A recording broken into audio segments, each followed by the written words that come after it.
Putin's new missile poses a serious threat to Kyiv's existence. After launching a wave of attacks on Ukraine's energy infrastructure, Russian President Vladimir Putin has threatened to strike Ukraine once again, not with any ordinary weapon, but with Russia's advanced nuclear-capable missile, the deadly Oreshnik IRBM. Just how prepared is Ukraine? You see, it already faces a severe crisis at home. Troops are deserting the military, and this is worsening the already critical manpower shortage. It's a serious concern. Will Russia's advances ultimately lead to Ukraine's collapse?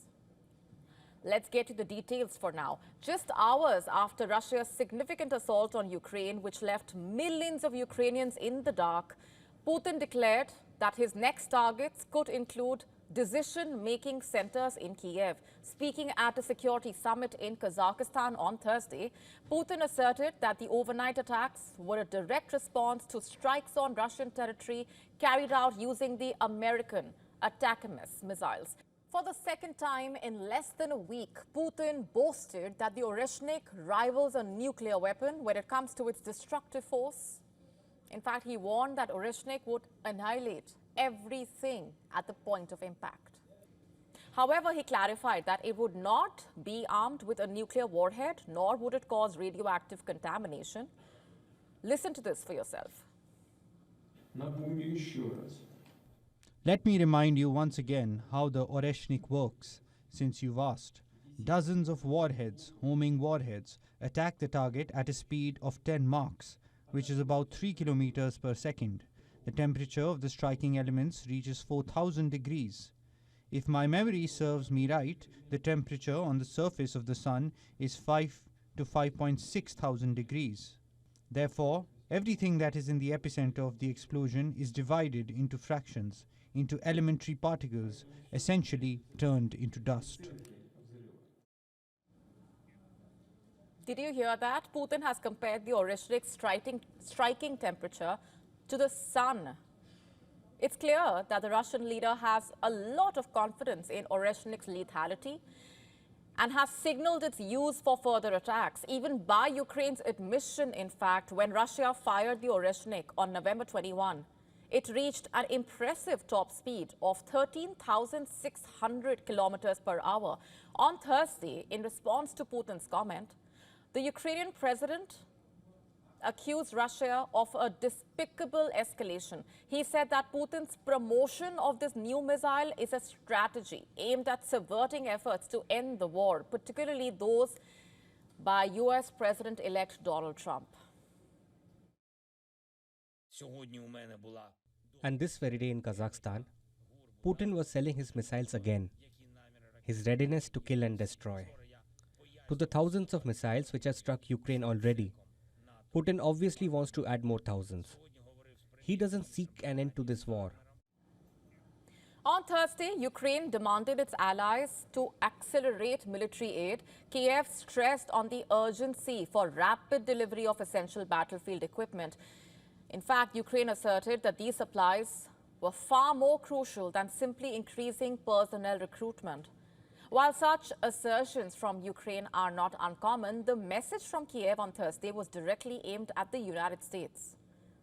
You see, on Wednesday, a senior U.S. administration official claimed that Ukraine is not doing enough to mobilize new soldiers to properly replace those lost in the battle. Washington has demanded that Kyiv lower the mobilization age from 25 to 18.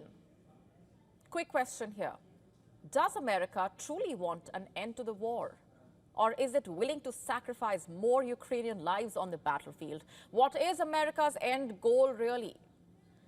Because while the Ukrainian forces are struggling to stop the rapid Russian advance on the front lines, Russian troops are capturing village after village in their mission to completely dominate Ukraine's industrial Donbass region. And they are winning, by the way. Last month alone, Russia took almost 200 square miles in the Donetsk region, just 15 miles now separating the Russian forces from entering the Dnipropetrovsk Oblast. And if Russia succeeds, a sixth region will be swallowed by fighting. What's changed, you're asking? Well, Russian ranks are swelling with highly paid contractors. And do not forget, Russia also has North Korean reinforcements. Meanwhile, desertions are crippling Ukraine's manpower shortages. Officially, some 90,000 Ukrainian soldiers have deserted. That's almost half of them this year. But the unofficial number is much higher. Desertion is becoming a big crisis.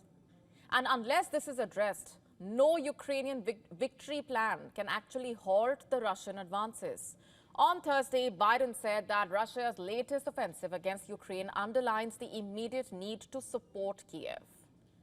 Biden declared, and I'm quoting here, "This attack is outrageous and serves as a further clear reminder of the urgency and importance of standing behind the Ukrainian people in their defense against Russian aggression. On this day, I'm delivering a resounding message to the Ukrainian people. The United States stands with you," quote unquote. In his final weeks in office, Biden is actively working to solidify American support for Ukraine. Whether this will actually benefit Ukraine or lead to greater escalation, though, remains to be seen. However, reports indicate an increasing realization in Ukraine that the war fatigue, combined with the incoming Trump administration, will create pressure to initiate talks with the Russians. Remember, Trump has vowed to secure a negotiated end to the war. On Wednesday, he named retired Army General Keith Kellogg as his envoy for Russia and Ukraine. Kellogg has condemned Russia's invasion, but he also has made it clear that Ukraine will have no choice but to enter into negotiations. So, will Ukraine enter peace talks? Or will Russia's continued advance on the battleground lead to Ukraine's strategic collapse? We will have to wait and watch. To stay up to speed with the latest news, download the WION app and subscribe to our YouTube channel.